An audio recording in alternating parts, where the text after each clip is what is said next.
vaawo okutaddewo enzikiza.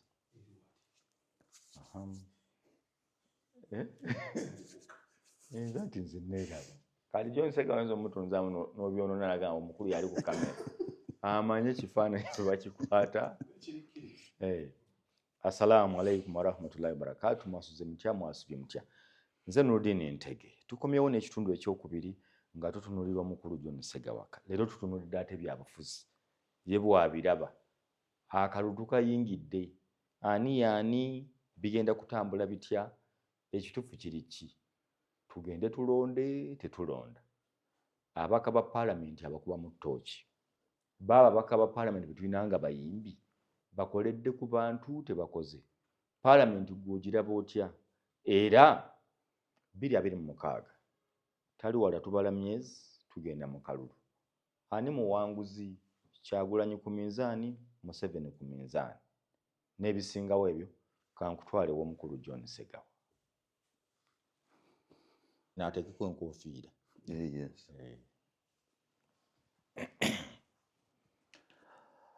Yes.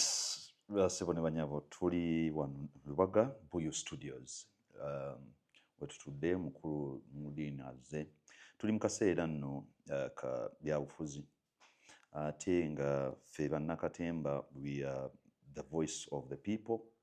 Ebiseera bino bwe bituuka bajja ne batwebuuzaako ffe ng'eddoboozi ly'abantu tubiraba tutya, tubitegeera tutya, tusobola kuwa magezi ki ku ndowooza eyo. So we come and share our opinion.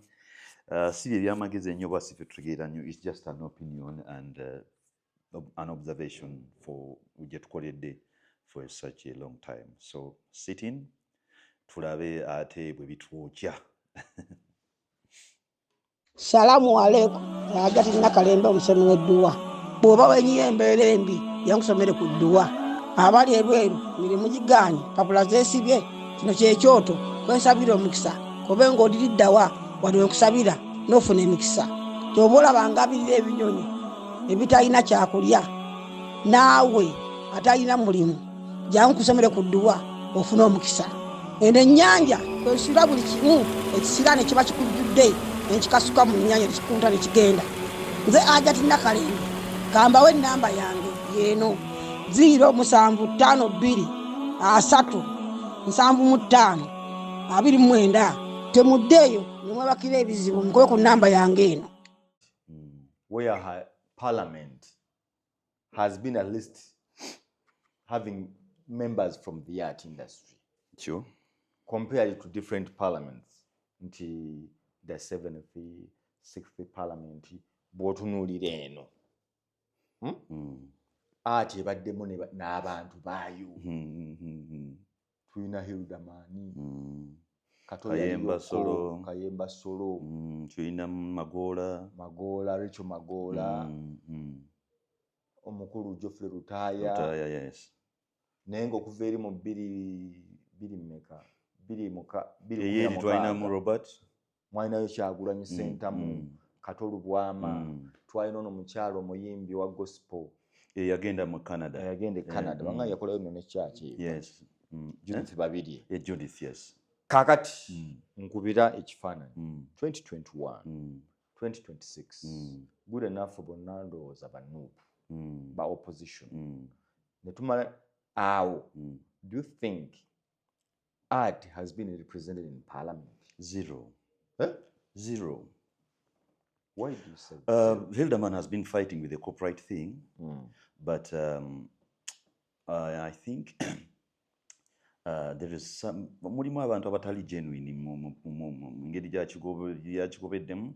I think Hildeman has done a good job ku kintu ekyo. Hildeman yagezezzaako kyekyamuleetera n'ebizibu ne Bobi Wine kubanga one day ye principal yakinnyonnyola bulala ate kati Hildeman bwe yajja najjo kitereeza kati ne bamugamba mutereeza ng'ani oyagala muyigiriza oyagala mutegeerera naye nga yali mutuufu nga kyekigezaako omugira but he has done a good job Hildeman as regards that because yandikoze ekimusajja wattu era ffena gye tulinda.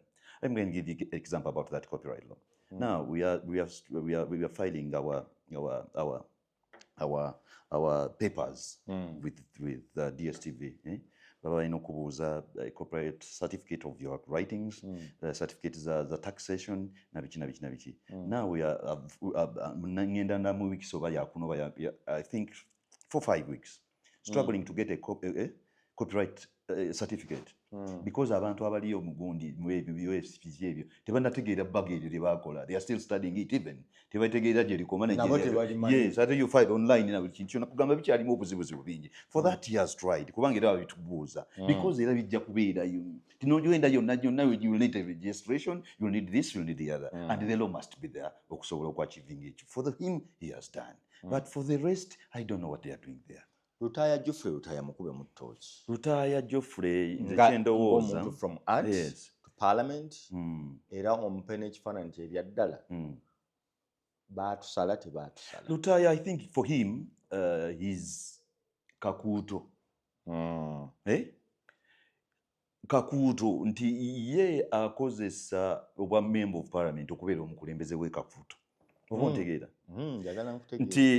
nti obubaka buno bumuyambako okwachivinga kiri nti abeera omukulembeze mu bantu b'ekakuuto.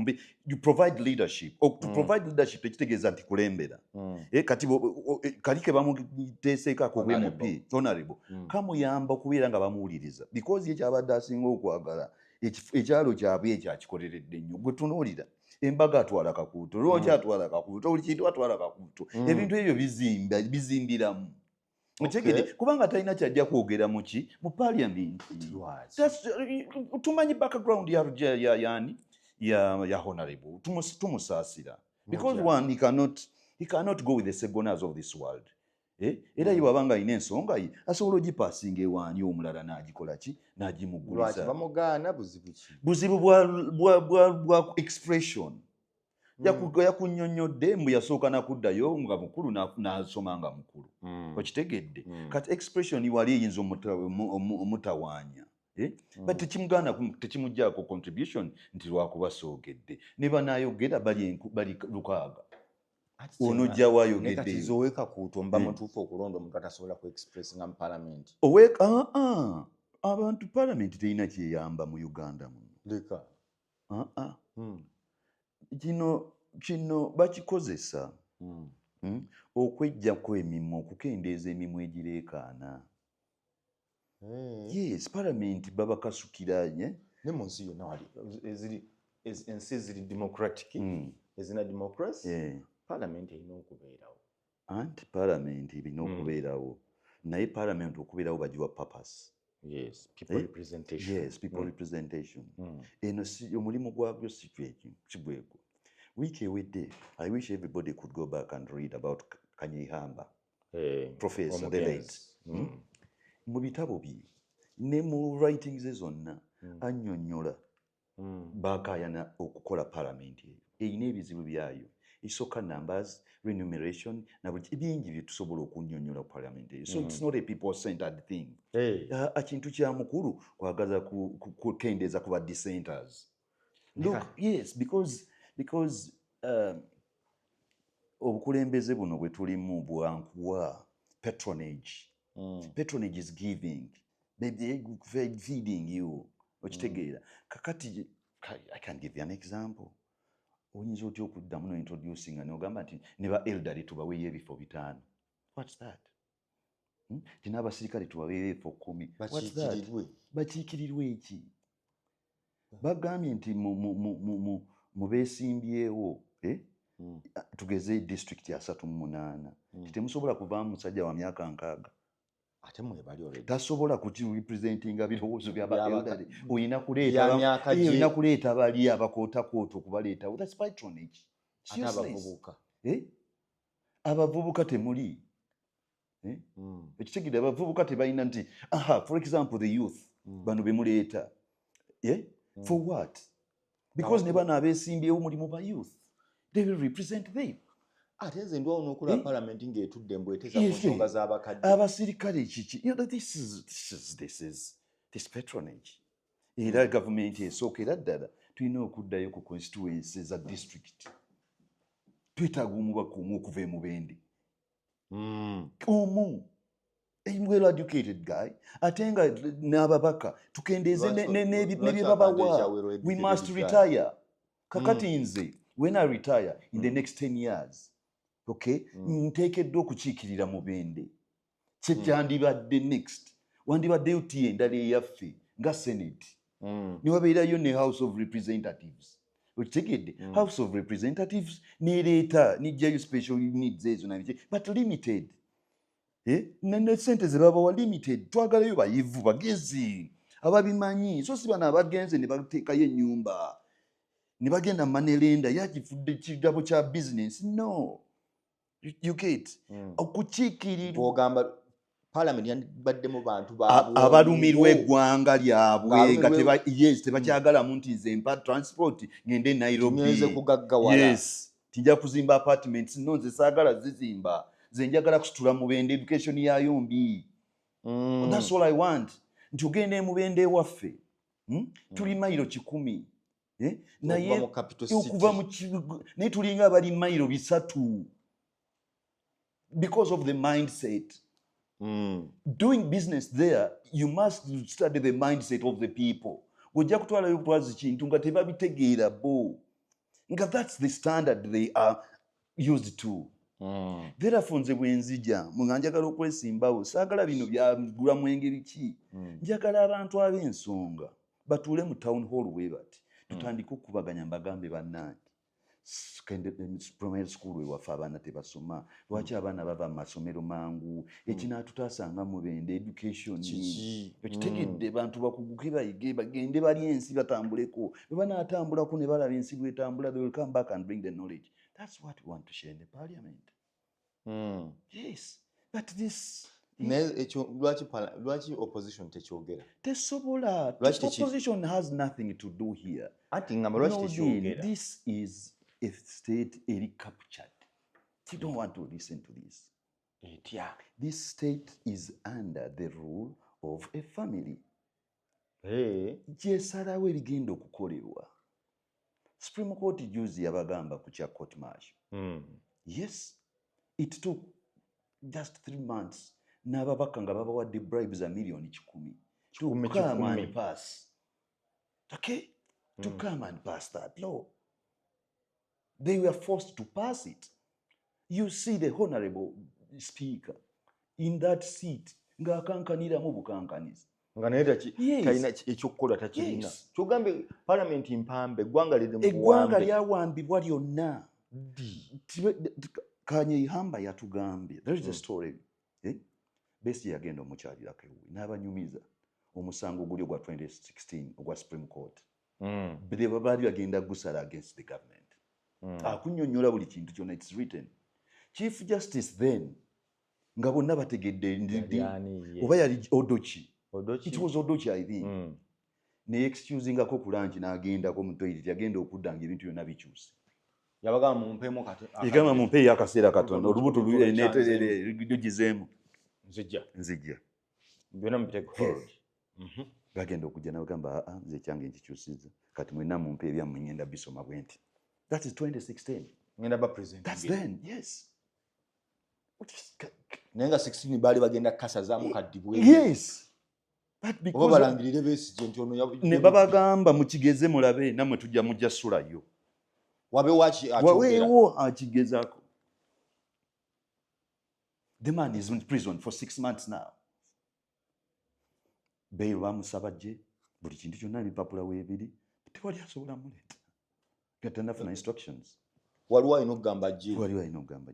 Oba muwakana mumuleete. Mumuleete mulabe. Wamulina obuyinza. This is wastage of time. Olaba kati abantu babattira bwereere mu byokulonda. To do what? Why are you dying?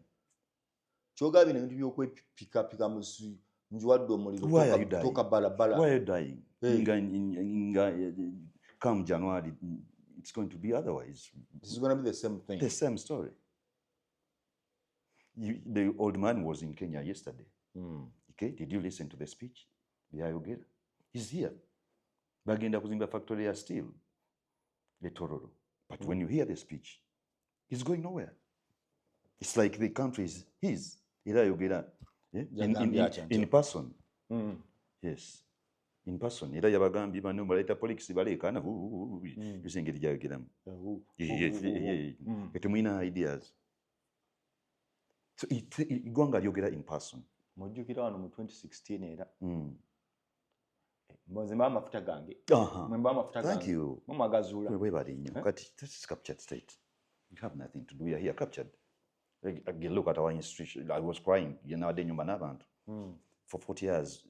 Theatre Bat Valley, no renovation. Theatre La Bonita, no renovations. Theatre National Theatre, no renovations. You get, okay? But Sudi Ruparida, Sudi Ruparida is the board chairman of SSDM community in Ananyini Bat Valley. You mean could be for Speak Hotel, you ne byabyo nabyazimba tebimulabikira bulungi tasobola kujja nakolayo ka theatre ku Bat Valley ka state of the art.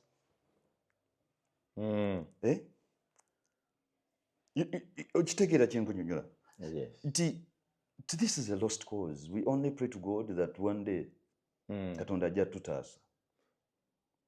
Naye no tutaasa nga ffenna tusanze tukola ebyo bye tuteekedde okukola. That's why I cannot divert myself from that silly thing. Nze nve ku mulamu ogwange kubanga manyi nti bulina future. Nze ne bwongoba wano ne even if I run away today ng'entalo zazze wano nze nenzuuka ne ngenda e Rwanda ne ngenda e Tanzania ne ngenda e Sweden ne ngenda wayitawo emyezi 2 nga ntandise okukola. Olwaki kye nazimba nga nze. So I don't need to shout with these people for what? Because the man tayagala kugenda. Until he says I'm done, then we can come and start talking. Omulabamu okugamba nti agenda. Tasobola. Nsonga ki mulemesezza? Because he thinks he's God. He thinks himself he takes himself as God. So yes, he presides over us. Remember yesterday he went to Mengo. Kati yafuse gundi na kabaka mulala. Yakoze ababaka yatutaba abakulu b'ekika be kati alinga naye alina obwakabaka obubwe and coming near Bulange to show power. Authority nankola ki nze mbali neera ngenda kuzimba wano ekizimbe just to show power. Yes, and promising them 2 billion and whatever. Kizimbe bagenda kizimbira ennaku 2 bagenda kizimbira myaka nga 6. Who is going to fund that? What if they fund it anyway? Okay, so the man is here until when he goes Robert bagenda nominate ati kati yagamba waali. So toyina suubi mu opposition egenda ekuresistinga to do what? Omujjako How? Tujja mu 2 okumujjako through the ballot. Myezi mitonotono Through the ballot? Through the ballot? Tuyina protestive vote togizanyisa. What? Anedda tuyina protestive vote. Those are gimmicks. Those are campaign gimmicks. Ffenna tumanyi nti look, after the nomination, I don't know where it just genda okubeera. That day Kyagulanyi is not allowed to pass through the city. Zisira kuba Namboole. Okay, we will not be allowed to pass through Namboole. They will be beaten with the jewels. The bongo yabagenda bakuba ngo baba kuwaluli bamuzeeyo ewaka Magere. Oba bamukube bamutwala abimu gye basibira Besigye. Ekitegedde bw'anaaba survivinze campaigns. Tulina omukuuma. Okay? Abafa bagenda kufa. Because yes. Ekintu nga otandise n'okufa ogyekuli. Nolini twogedde wano 1st August. Yes. We will come back nga tumooninga abafudde. Because they are going to die. Olaba bafiiriddemu NRM primaries. Ewaffe e Kasambya. Baakubayo omuntu ne bookya n'amamotoka. Bali NRM primaries. Yes. Kati abaana ba Nuupu banaafulumya omuliro. Olidde abaana abakigaba hembe omuliro gwake Besigye ajja kujja. Kati PFF bakina gospel song bagamba ajja kujja nga abantu bayimba Mandela. Omununzi waffe gyali kakati bo ye gospel gye balina aba PFF balina oluyimbo gwake Besigye ajja kujja tufuge. That's their hope. Nabo bagenda kubatta because that's their hope. That's what they believe in. And tukkirizibwa okulwanira ekintu ky'obelievingamu. Robert believes in people power ne ghetto uplifting. Ye vision ye kubanga yakulira mu ghetto ye vision yagamba nja kusitula abaana ba ghetto buli muntu tulina otwala ghetto mu state house nja kugitwalayo okitegedde kati bali bagamba tojja kugireeta ojja kusigalawo obadde kati anda conviction ye era mujja kumala kubatta kubamalawo mubajjeko ekya people power ne conviction. That's why I'm saying the people are going to die because Robert tojja mugaana abadde bw'atyo kati mu mbeera mwe tuli olowooza omuntu yandye ku kkubo tubeereko tebabeerako baveeyo bagenda battira bwereere ku zino kampeyini ezijja tebabeerayo nze sitya katunakyusa tutya eggwanga nga tuli eggwanga omusajja omu yekka yalina odditaasa eyali wamba kyogamba teri asobola kununula tewali n'omu ye yeekube mu kifuba meeya akulupa gunsingidde eddala mbatadde amanye nti ali moto jaggwawo nti kiggwawo ekizaalibwa omukazi kibeerawo akaseera katono okitegedde kibula ezo philosophy atandika zeeyigirizaamu yes he will appreciate it awulina amaloboozi amalala n'abantu abakulu mikwano gye abannaddiini so kati bagende boogere naye gwe mu ndowooza yogamba protest vote tegenda tesobola bajja muteeka ekimotoka kibimamba mu gweti kati protest ebeerewa abantu bagenda bakuba mutiyakigenda okubeera wano egenda kuba Tahrir Square. Teri Tahrir Square mu Uganda. We are built differently. We are from different cultures. Uganda was put together, kizibu nnyo. But in the 80s abantu bagenda mu lutalo. Lwe lugero lwe tugenda okunyumya nti no, this was a tribal war. It wasn't national. Twavumanga abanyanya tamunyanya tabanyanya tabakyoli tabalango tubatte bannayuganda. That was a tribal war. Abanyankole n'Abaganda begatta ne batta bali kubanga baali babasibyeko olwogolo era bwe baava wano ne bagenda abantu tebakyakola documentaries. Mukama Katonda alituwa obunaku ne tugenda tukola documentaries mu gundi mu IDPs, displaced people in north, nabo baava wano n'eri nayo bakolayo mass massacre. Era bwe tunateekawo commission of inquiry nga bano bagenze bijja kuvaayo olabe nga abantu abo nga n'entaana ezimu tugenze tuzitaddeko empingu as a symbol nti omuyazi omusango olwakuba yafa naye n'empingu kweziri. Buli muntu yenna akola ebikolobero leero byolaba bali bonna. Golaba ono omusajja gwe baatutte juzi ono munene ennyo Nixon. Fe baatukwatako awo ku CPS nga tuzannya omuzannyo State of the Nation. Biseera bya Kayihura awo ng'ali ku peak of his powers. Yes, ne Kayihura abo ne mugenzi mukwano gwange Mukama mumulize mirembe Afande Kaweesi ne batukwata ng'amaanyi Nixon agasiro g'ayina mu Kampala wano. Agasiro n'akutunula mu bwati n'aga n'okufuuyisa mu mpale. Ofuuyisa mu mpale. Yalinga kitatta.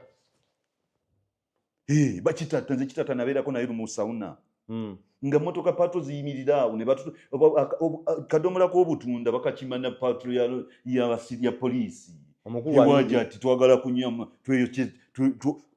tweyokyeza nnyo bakakima mutundu eyo waja ati omukulu kitatta ayagala kunywa ku butunda pato ya poliisi yegenda n'ekima akadomola k'obutunda omukulu ayagala kunywa katunda. Kakati buli akola ebikolobero wano. Nixon ogaye yali mukambwe nnyo. Allahu Akbar. Nixon agasirwe. Kati where is he? Where is Kayihura? Bonna commission of inquiry tugenda kubateekako empingu ku ntaana. Wemukwatira ku buyinza muti. Yes. Balina ebikolobero abo bakubya abantu abo bagenda ne mu campaigns ezo. Bagenda batta abantu. Bonna tulina okubajjayo abavuga emmotoka ne batumira ono omulenzi wano e Busega. Mujjukiro yo Kanyama. Yes. Bajja kujjayo tubawozesa. Abakuba abaana beekalakaasa abo documentary BBC egirina. Tujja kubalondoola gye bali. Naffe tuba tugenze. Ababilivinga nga ffe bajja kubakwata. Buli akola ekikolobero wano. Namwe singa mukola ebikolobero. Gwe naakunyumiza ebikolobero ebyali mu mulembe gw'Obote. Abasajja nga bavuga emmotoka ng'agituula ku bonnet. n'agifumita effumu bweriti n'ayita mu kukyalo n'omutunira bubi ne bakujjamu ebyenda. Lwaki otunula bubi? Yes, nti weekenge olimbega wabayekera. Okimanyi nyimbwa? Webale nnyo. I'm telling you, this country will go back to normal. South Africans suffered. They suffered. But they are going back to normal. So gwogamba 2-2 akalulu ke tugendamu essuubi lyo ttono. Oba tolinayo wadde. Bagenda kutukuba. Omusajja alina okudda kuba president. Bagenda kutukuba.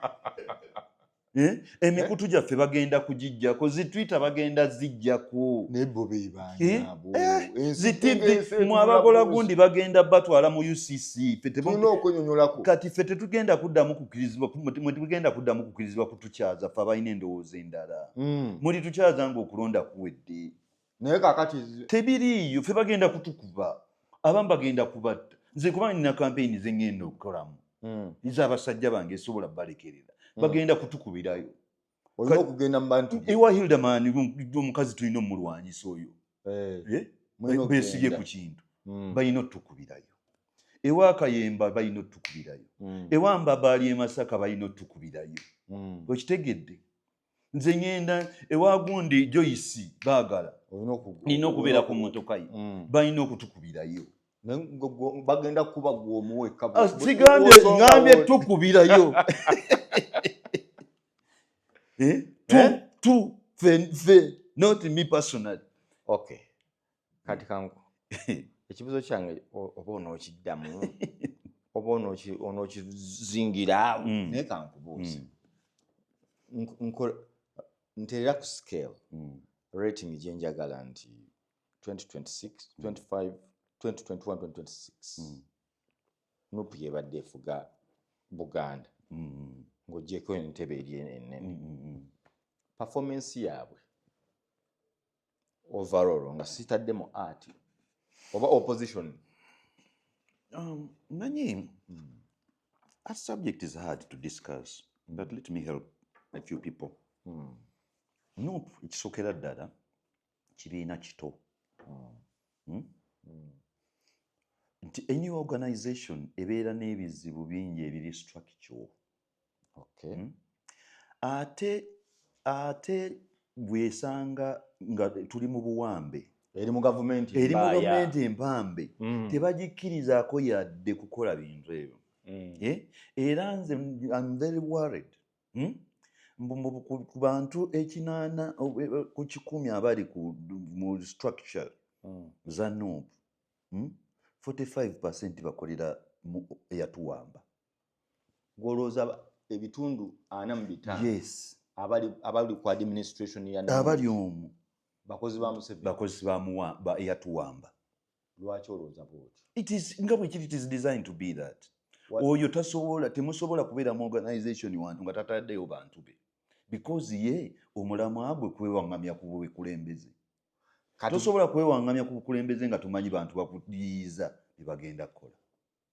Capacity ya agirina. Agirina nnyo. Inflicting a Nuupu. Yes, center azirina because it is all about money. Abantu twaggwamu emyoyo. Obwavu. Abantu twaggwamu emyoyo, buli muntu yenna mululu sente. Naye abantu abo bali mu gundi struggle bya ddala. Abatono bagirina. They are those who are there genuine. And they are those who are abatubega abatuliiramu. But I think 45 is too much. No, it is 45. It can be even 50%. Nga abantu abali mu Nuupu abagivuga. Yes. Ebitundu 5 ku 100 bakolera eyatuwamba. Nga toyagala mwogera. Kubanga saagala mwogera ffenna tumumanyi. Family eyatuwamba. Family? Yes. When you say family eyatuwamba, oba otegeeza ki? The Holy Trinity. Ogimanyi? The Father. The Son. And who is the Holy Spirit here? Is the man in Gulu. Because he is the one who has the fire. Yagaba. Ikisa. Banabanja bagenda okufuna obwa prime minister bagenda omutukuvu. Spirit ne bafuna. Vice president alupo bwabagenda yagenda n'alaba omukulu. That's the structure of government. But there is another structure. This is what they want to tell you. but then there is theirs. Okay, so eyo gye tuli kati oli ateekeddwa okubeera n'abantu be wano. Now to Robert. Robert, my brother, tumunenyeza bwereere. Okay. Ali conflicted ne characters bbiri. Bobi Wine and Robert Kyagulanyi Ssentamu. He comes on the political scene as Bobi Wine. Remember? Yes. The Aruas na biki overalls zayambala ekibuli na biki. People power, our power, struggle for the abali wansi abalinyiriddwako na biki byonna wamulaba. Batukasuka kulaalira. Yes. Ne mumugamba mbu tosobola kufuga ggwanga lino nga tolina structure. Okay? So you're asking Bobi Wine now to become a Robert Kyagulanyi Ssentamu, which is very impossible. That's why the struggle is. They are one. Mbu kizibu. Bobi Wine and Robert. No, tekiriyo. Robert and Bobi are Bobi Wine and Kyagulanyi are the same. Tabyawula. That's the problem, Okay, that's where the struggle is. Yes, the personal struggle was as him. The person here, John Segawa. This is my opinion. You can abuse me, you can do whatever you want, but this is my observation. When I see Robert, mwamugamba tosobola kufuga nga tolina structure. Yes. So the boy fights. The Bobi Wine. Yes, fights to create that structure. That's when he brings in these seasoned politicians. Yes. Gamumugambye nti you have to. Structure. Yes. Remember how he was running to DP, running to the where? Because the Mugambye, you know, could be belonging somewhere. You must have a house to operate from. So the house is Noop. Now he builds a house Noop. Then Mugamba, no, that's go jaji fuganga fire base. It must be structured like a political party. And these are the people who have do politics. All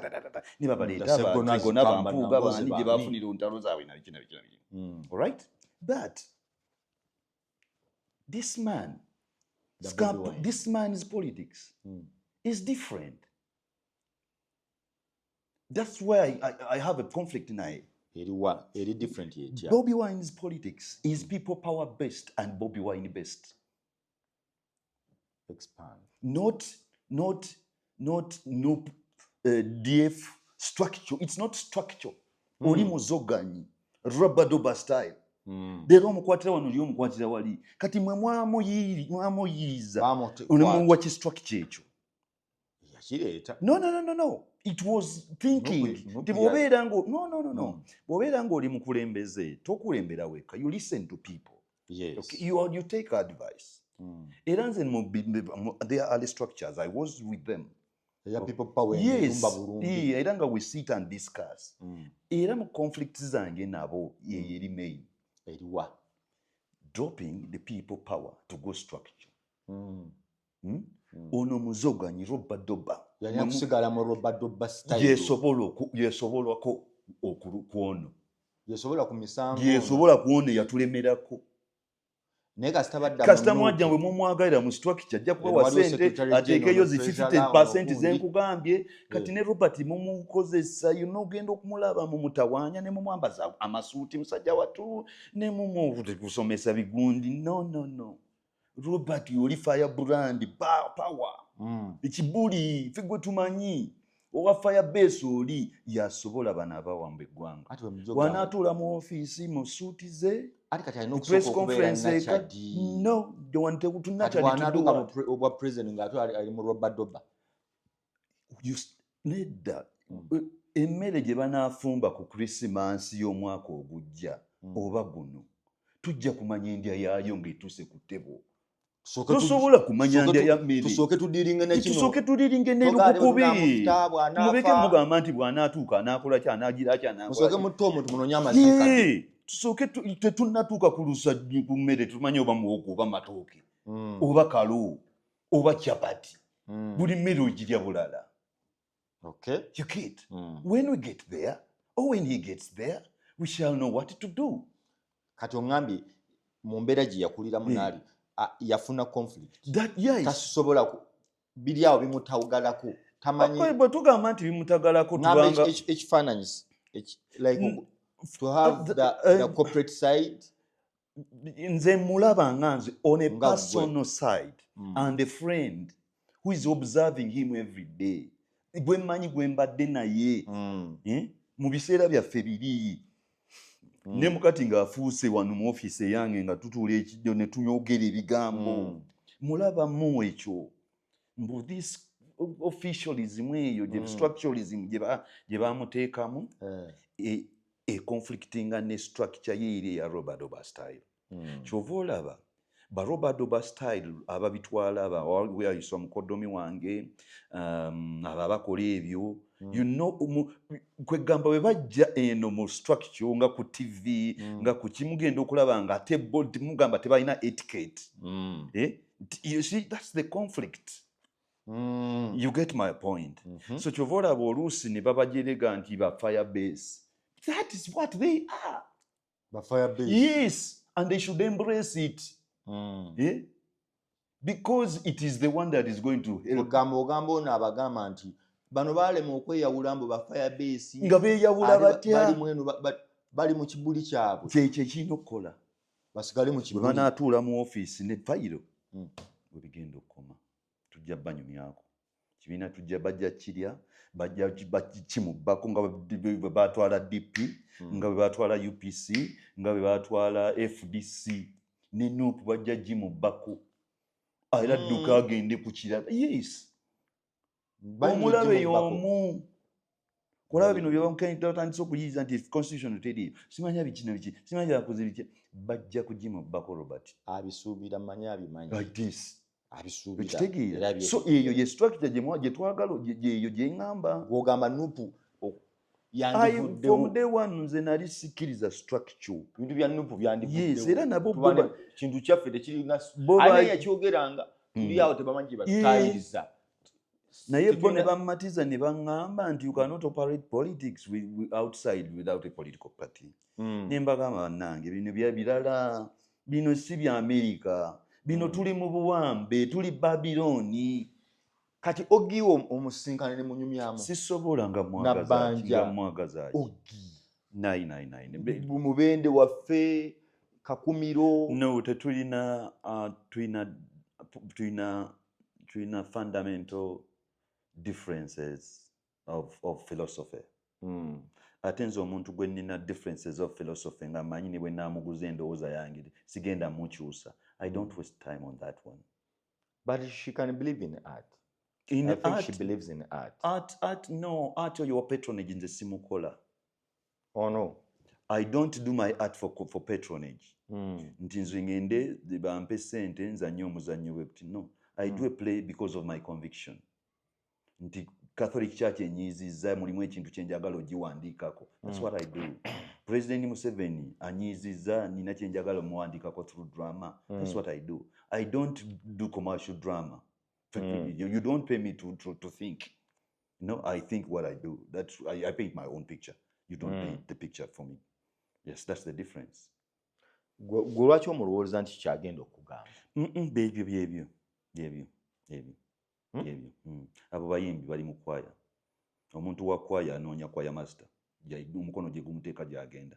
I don't want to. Wakola mbwate nga bakirira nga bambuza n'abasirisa bwati yes. Bannabanja bali mu kwaya kakati nze sisobola genda mu kwaya zaabwe. Bonna bali mu kwaya. Kati you mean you cannot take a proposal to President Museveni? To do what? For what? Art. No, I cannot. Because they don't understand it. For 40 years, where have they been? What have they done to art? The building structures. Bazimba ebisaawe nambole bakagirongosa emirundi emeka. Petrol stations ezisinga zitotal zonna bazirongoseza. Sudiri wazimbye hole empya kugundi yagizimba na mazzi. Juzi bali bamugoba eri ku Ntebe Road wansi wali asula ettaka mugundi. Yazimbye ekizimbe eno kagabuli wamu wawe.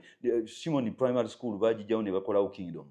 Tegede bwe twasula ngaawo ku Shimon Primary School nga tuzze ku National Theatre okola competitions nga tuli esavio nga tusula mu ssomero eryo Shimon teririiwo bwe bazimba ekizimbe ekyo kyonna they did not even think of bateekeyo katheeta waggulu waliwo eno enaggulu paka kati terikiriwo ne bajjawo essomero. webale nnyo kakati be bantu abo tebatwagaliza bo beeyagaliza bokka. So yes, gwe mu kwogera they came to build a tribe to uplift a certain, and they are doing it well.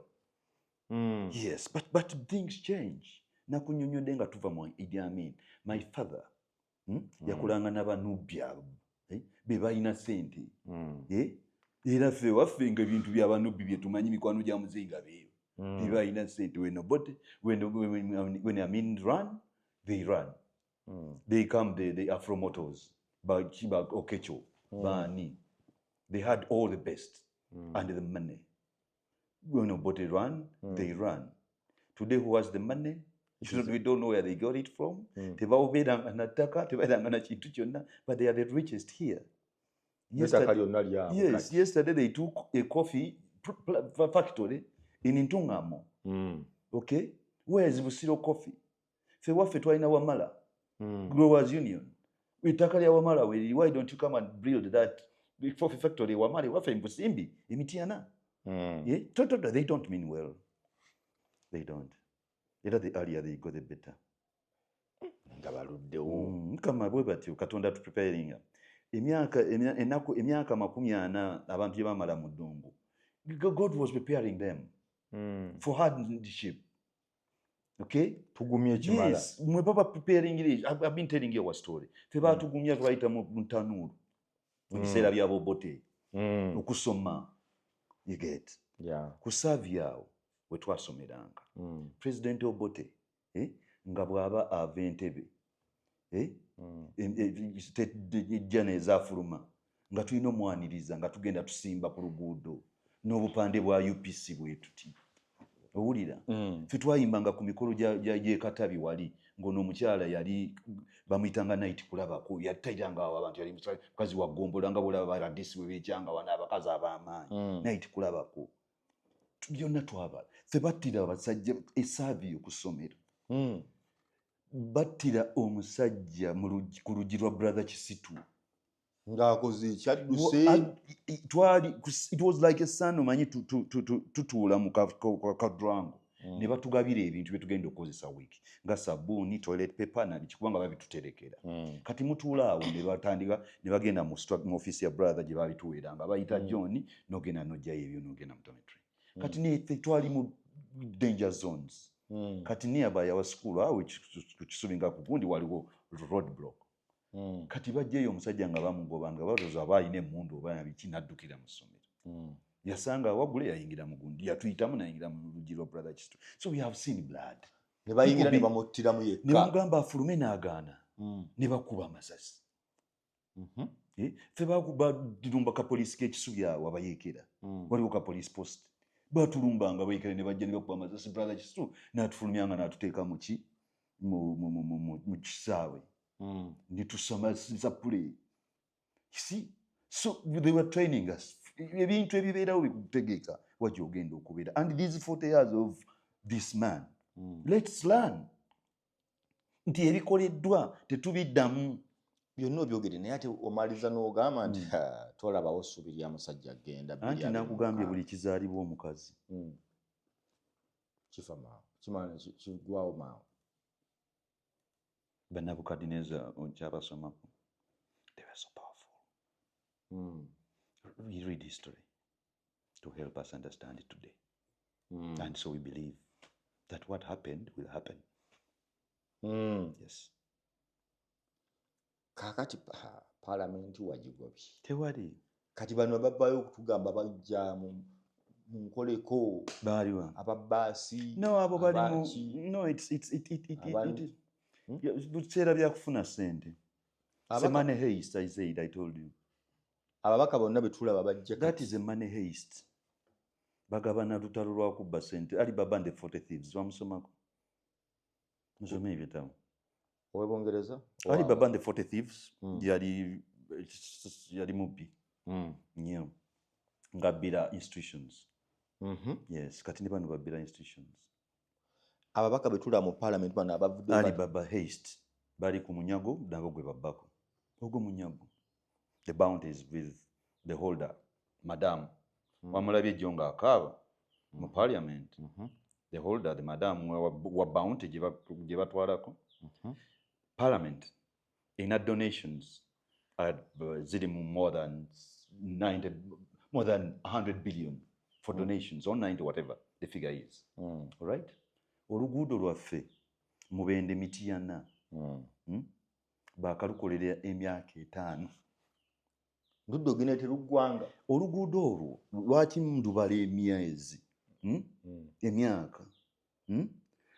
That's when my father started developing issues ez'obulwadde bwe bwamutta. Nga tuyita mu luguudo olwo naye era nga ngamba kati bagenda dukola bekola biki ng'omugenzi omukima oleeta mu ddwaliro. You get my dad died 4 years ago. Oluguudo lukyali era n'abali we bajja omuziika, they remember that road yabamanyeyo n'emmotoka. That's 4 years ago.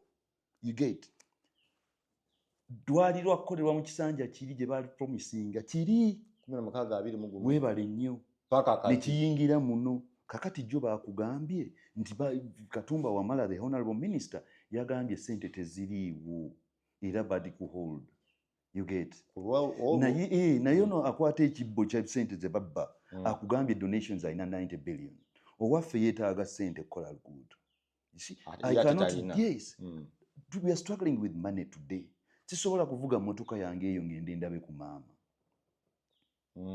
Kubanga display ya Germany we nagikuba mu kinnya nakagitwala emirundi emeka nga nzija ne milioni 3 meka sikyazirina nfaaki ne motoka. Nfaaki ne maama nga nina WhatsApp group wano ne mubuuliza akaawo kutuuse bali teekako video call. Nga mama teekako video call sina gajja ekikubo kinzita sina sente za spare. Kuga embeera ebatuusizaawo. Yes, kati yoyo tukyasobola genda kulaba ku maama wo. Yes, naye ng'oyagala okitegedde. Kakati ba parliament kati yazze wali kaaba Nurdini toyagala. That is those bali mu kitavu kya kubasi. Era buli mubaka wa parliament gwenda bayingidde, buli mwaka wa parliament bagamba ebibbe tebikola ki tebyala. Kyova olaba abana abavaayo eyo sente y'abasajja gye babba ebafukira ekizibu. Bonna abagenda Eyo sente gye mutwala ine ekisiraani eyo sente eyo nze nagikolamu kumbabuulira abaana bato. Eyo sente y'abantu gye batwala tebalina na kimu kye bagenda gikolamu. Ne balizimba ne bitemaatema ne bimasaamasa. Deck of cards bijja kuyiga. Why? Tomanyi bwe babikola. You must know A, B, C, D to go to E. You don't come from A and to D or E. Money, you must learn money. They don't give you money. Abasajja batugamba bagenda kukola ku bizibu byaffe mu parliament. Tewali n'omu agenda kukola ku bizibu byo. Basaasire. Bambala bwambazi makooti.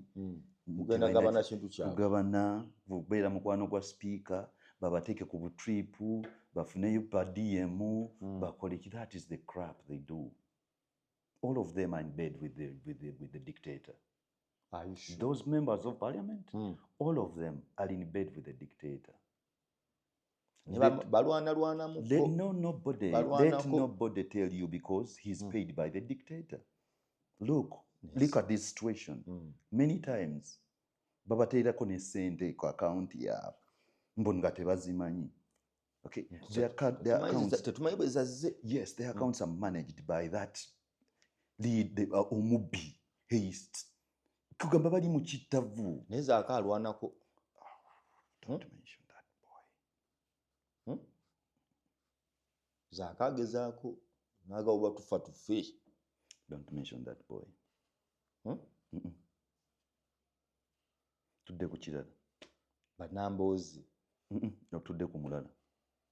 sindika naawe Sega Nambooze ng'alwanye n'omusajja oyo tudde ku mulala Sseggona. Sseggona, we can say, because he's a lawyer, sometimes he helps us. Ebintu bye baagala okuyisaawo ebimu n'abikuga. Yes, there are those voices. Yes, there are those voices abalina purpose. Yeah, they are there, but Ne Nambooze ng'agezezzaako. Oyo mubuuke tudde ku mulala.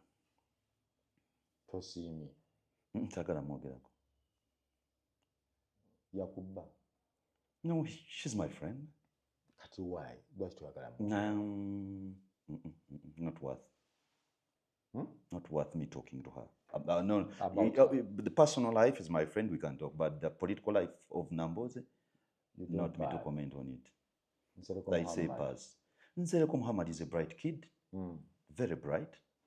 And one day, if there are proposals for people who can lead this country, he's among them. Oh, yes. He's a very bright kid. He's very bright. Okay. Very bright. But he has his issues. Like all of us have issues. You give the boy his flowers. We Masaka yani? Matthias Mpuuga. Matthias Mpuuga would be a good. Like he was prepared by Mengo, but I don't know what happened. There is a picture I saw, Chintawanya. There's a picture I saw recently. Actually, there are two pictures. Ekifaananyi ekimu nga akyaliddeko parliament, Robert Kyagulanyi. Yes. Nga akyaliddeko parliament, nga honorable Owekitiibwa akyali leader of opposition. Okay? Kati ne balaga ekifaananyi nga honorable wa DF yani, o leader of opposition yani, gwe twogerako Mpuuga, honorable Matthias Mpuuga nga atudde mu ntebe then, kati nga Robert atudde wano ku side. That's one picture. Ne baleeta ekifaananyi ekyokubiri nga era akyalidde ku mulembe gwa honorable Joel Ssenyonyi. Nga Joel Ssenyonyi aviiridde Robert Kyagulanyi Ssentamu mu ntebe eri. N'atuula ye Robert Ssenyonyi n'adda ku side. Ssenyonyi n'adda ku side. Okay? Mu politics batuyigiriza okusoma embeera gy'okoleramu. Unfortunately, the honorable Matthias Mpuuga ku magezi ge gonna teyasoma mbeera gye yali akoleramu. Ate protocol. Protocol. There are things by'olina okumanya. Nga bya common sense. Yeah, common sense protocol n'ogireka. Oba okitegeera? Ntegeera. Leka nkuwe ekyokulabirako. Waliwo oba yali Tarehe Star. Nga Mbabazi amaze okufutyankanyamu ne Museveni. Yesimbyewo. Naye n'adda mu good books ze. Waliwo Tarehe Star ntoza yali side ze yeruweru Washington whatever. Mbabazi yajja nga bagenerals bonna bakoze eki? We bali. Bonna ne basituka mu banka. Bagenero. Recently yali akubagana ne Museveni. But now he's back. Tumumanyi kikyali. Tumanye w'omukulu. Kikyazitoyo. Bonna balaba yimirira bamu. Makyazi sijeno nga bamuwa salute. You must pick from those political. Politics is about you thinking. Politics is not yes, it's a science. It's a lab science. But it's not static. When tedeka wano mfuna H2O, the hydrogen plus whatever mfuna amazzi. No. You get. So you must study. And it was unfortunate. I thought he could, but he didn't. Kati netufuna 2 years of wasted kuyomba, which we could have avoided. Because we all belong together. But because different egos and whatever, then we have this. Kukuyomba kwabwe. Golaba kusaana okubaawo. Who is to blame? Politics is like that. Buli omu yeeyagaliza. That's the funny bit of it. Kyova olabanga, you must be that to be a politician. If you are not tricky, toli wakayima. Tozannya buzannyo. Politics tomusobola. Yes. Tozannya buzannyo, politics tomusobola. So it is political. It's part of it, but you must learn how, when to sing, when to keep quiet, when to wave, when to hold. Yes. Yes, and he read the script badly. He misinterpreted the script. Okay. Yes. Nkusiibula. Yes. Muwala abantu tebaabadde basanyufu. Rema Namakula, maama we, Eddie Kenzo. Akatono ako Halima Namakula ke yakola tewakasiima. Akaki. Mu music. Akaki ke yakola. Okuyimbayimbako kwe yayimbako. Akatono ke yakola music. Kalungi. Emyaka aga. Mu myaka 5 yali muyimbi. Nabadde muzannyi wa mizannyo. Kuba watuuse n'okunyiiga n'okugamba nti abadde muzannyi waffe. Abadde muzannyi wa mizannyo ebbanga eryo lyonna. Okitegeera tulekeraawo okukozesa spaces ze tuyina okwekkusa ffekka. You see? Tubadde twogera kwa members of parliament babbi ba Sindi Mine Heist. Naffe mu mulimu gwaffe twatandise okubba Sindi which is ojako Mine Heist byebyo. You create up something which has no value when okiguza abantu. You create up 50 years. Yes, you have been here for 50 years. What have you achieved in Artigwe? What is there? She will tell you, nakola beat ne bagigula. So now it is whatever. Nakola studio ne yerirudawa. You're producing a music. You must build things. Olabe nande kunyuza ogendo lwange n'abaana ne kijenzimba. Kiteekeddwa okuyimirawo abantu bakirabe. Nti nze bwe nagamba nti bwe nayagala nti okukuza emyaka egyo with purpose. Tulina nkunyonyodde gye twava last year in 2024 is it? We were supposed to celebrate 30 years of Afri Diamond. When the late Kato was here, we had started on it. Yes. Okay? If we want to do something. Tukirabe tugatte. Abana balero balabe emizannyo. Okay? But when I looked into it, Nemaganti maswanku mukomyawo nga we yali luli. I cannot. Why? Because I don't have the spaces to create amazing. They are not there. And the year I told you, it is not there now. So it is a wastage of time. Okay? So you must have purpose. She had no purpose. And then, nalete bibuzibuzi bya Rema. That was my question. You have no purpose. You have no what to show. Yes, to create something that is going to catch. You see now, that's what we are talking about.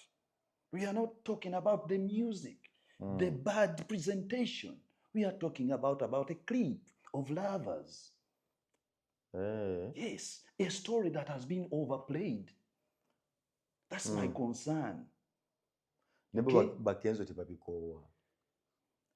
I don't know. We can do better. That's what I say. Yes, we can do better. Maybe sometimes tujanga tuli loud. Nebo otalekanamu abantu tebawulira. Bw'otabatulira n'abasamira. Bajja tutwala bwe bati. These people tulina basamira mu heart. Temuzanyira mu kintu kino tukikolerera. We are investing it every day. This is an investment. How much money have we put here? I don't get any income out of this now, but I will. Waliwo ebizimbe biriyo sinnabimaliza temuli tiles. Abantu hardware bakyamanja gyeziri account zange gyezirimu ebiri. Waliwo biri awo nabiteekamu amasanyalaze, piping and everything. Biri awo sinnabimaliza studio. Oboolya omuntu nga wanise show. Kati olinga ajja mu kusanyire Kafeero yagamba n'otunuulira obukolwa nga buzannyira mu musiri ogwabonyaabonya bannyini gwo. Obukolwa buzannyira mu musiri ogwabonyaabonya bannannyini gwo. Nkubuulidde gye nvudde waffe mu art ne wa gye twagala omutwala. Nga tukkiriza obukolwa otuliira kasooli. Atujja bukuba. Tujja kuteekayo scarecrows enkima tezijja kulya kasooli. Ebintu byaffe bijja kumera. Yes. John njagala kusiibula. Yes. Bannayuganda balekera bubaka ki? Bannayuganda ekintu kirimu kyokka. Just love your country. Love more. From the head of state to the least. Oli omusajja mwamulaba gwe yali naye ku tanuulu. President Museveni ng'akola tour. Mwami Museveni ayagala eggwanga lye. Ayagala eggwanga lye. Yes. Museveni omugamba ayagala eggwanga lye ne banne abamwetoolodde. N'oli owa wansi asembayo gwe yagenda n'alambula ku ttanuulu eyo yenna musajja nti nkola emintu ffenna tulyagala kyenkanyi bwe tunalyagala kyenkanyi ne lituluma ffenna tujja tuve ku drawing board. Ate yasimba asomesa okwagala patriotism akulimba yasiba Museveni ng'asomeseza yabula n'okuteekawo ssente ennamba alimba gimmicks alyagala ebyaddala. Kiki otegeeza nti ayagala ggwanga? Talyagala yandibadde yagenda dda. Mbadde kwe kuliremeramu alyagale. Abimanyi. That's not how it is. He knows. Deep inside he knows. Ayagala eggwanga. He knows. He should kill that bubble. So you think overstaying is not loving the country? Yes. No, he should quit that bubble emulimba. You know, he's in a bubble. He should quit amanye ensibweri, amanye reality. There's no reality there. So twagala ensi yaffe okuva ku mukulembeze paka kwasembayo tujja gikolera ebirungi. Kyagulanyi omuwa bubaka ki? I wish him the best. Namuntaddeko message ku tweet yange ku wando yange. I wish him the best. Yafulumiza ekifaananyi kya poster n'empandiika binawandiisa. I said nti among the many things I said, just a minute, I said,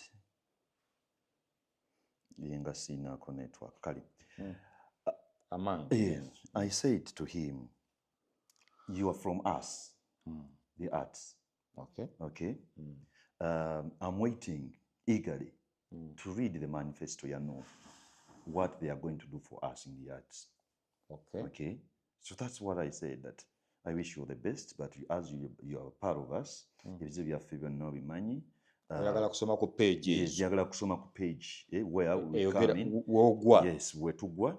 Then from there I can, if they want my contribution as regards arts, then they can come here, or they can invite me nengendayo nemba as regards so banemba wandikira what I think I want, and then we share and we see, hopefully. Nsereko Muhammad omugamba ki? Nsereko Muhammad, I wish him the best. He's walking all over the country. Aina koze ennungi. Nsereko bw'omuwulira nga annyonnyola ebintu abinnyonnyola birungi, ali articulate. Unfortunately, twaluzinga amatu agawuliriza nga bwe nakugambye. Bannayuganda. Yes. Nti tebaagala kuwuliriza. They want to argue before he says, or before he speaks. Listen first. And then I listen to people, everybody, because from their observations, it's my palette. That's where I pick the colors to do my things. So I have to listen to people. Not only here, I do Kenyan politics, Zambia, South Africa, because I want to be global. I want to learn what is happening, so that I can bring it back home here. Matthias Mpuuga. Matthias Mpuuga also, I wish him the best, but my simple advice, not to attempt to stand for the presidency. Asoka Deo, Asoka consolidating in Masaka, he must pick himself up because he has been battered by these boys. All right? Yesterday you watched Echabade Wakabaka. So he has been battered by these boys. So he should refresh and come back a better person. Tasobola kukkiriza tumuwa amagezi tayinza kukkiriza n'agaana n'ekirala. Tono tasobola amagezi g'alina mafu. Look at the people he's moving with. One must be in prison by now. Who that? The Secretary General of that party. Mabike. Mabike must be in prison. Okay? Yakoze ekyati. Mabike alina omusango gw'okuttisa abaana e Bwaise. Yes, 7 boys died. Nga balimbalimba nti Nasantege Ssebaggala alina ebipapula by'okusoma. Nga era ali mu kutembeeya ye business machine. Omusajja eyasoma n'atambuza omuntu ataasoma, abaana b'abandi ne bafa. Bye nakugambye nti when the commission of inquiry sits here, egyo emisango gigenda kuvaayo. Abo Mabike balina kubeera luzira. Mutembeeyi wa politics and is working for Salim Saleh. Always. olina obukakafu nga obadde tonnayogera kintu kyonna. That one, for that one, he must be Niruzira. Mabike. Maiko Mabike. Omusajja yategeka.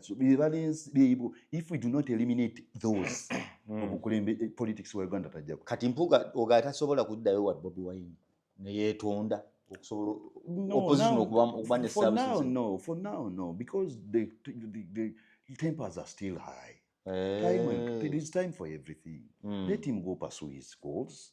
He made mistakes with them. Well, he made mistakes. Okay, it was about ego. Ego. Yes, and he's a man of ego. That was it. This man comes from the stardom. He's a star. He's a celebrity. Okay, that's the background. He came from that. Respect that. More like a worshipped person. Yes, that's what he is. That's where that's where he came from. He's a celebrity. So everybody loves him. Ego yesanga. Somebody failed to suppress it, and he's out. He's all over the place with those people. I think he should be in prison. Oh. Yes. Yeah. Okay. Who else? Wow. Mubaraka Munyagwa. Mubaraka Munyagwa is a very intelligent boy. Very intelligent. Mukwano gwange mbira na you articulate a few things. I like his stance. Ajja kuba president naye. It is fine. Because he's picking up from the defiance. Yes. From where other people have left. Kinabadde ngamba generational handover. Kati Besigye atandika omuwa kati. Kubanga ye defiance. Anti yawadde ate Lukwago. Besigye yawadde Lukwago. Twakalabe nga bakoze. Si kyekyo. Study it well. Kizitya. Yamuwadde structure to help people. Okay. To organize. To organize. Ninga ekintu kyabwe kikyali kinakugambye bo banoomi kino temporary kubanga bwe byabwe gume bo bagume tugenda kutambula butambuzi kakati eri kyatiisaayo I hope honorable Munyagwa situkyogera nga kayo mwana ye ndowooza kyatiisaayo eri ye firebrand takomwako yetalagirwa nga bwayagala akyogere and I love those kind of politics. That's me. Tizamenya singa yali wali ne Kyagulanyi. Tebasobola kukwatagana. No, they cannot. They are from the different schools of politics. Andi ngamba ngeri gye bali nti bonna bakibuli. When you are from different schools of politics, avoid each other. So mutuufu Munyagwa okubeera eno. Yes. It's different. Bade manyi bandigize singa kiki. No, it's different. Oli alumba side eno n'alumba eno twesanga ku square. No, in Uganda we can't have that. No, that's how long politics of it yazimbibwa bwatyo ng'owe Kenya. Waffe mulala alimu individualism mungi nnyo no structures maybe in future nga tukuza abaana baffe nga tufudde. I think that will come, but for now no. Nyanza sebo.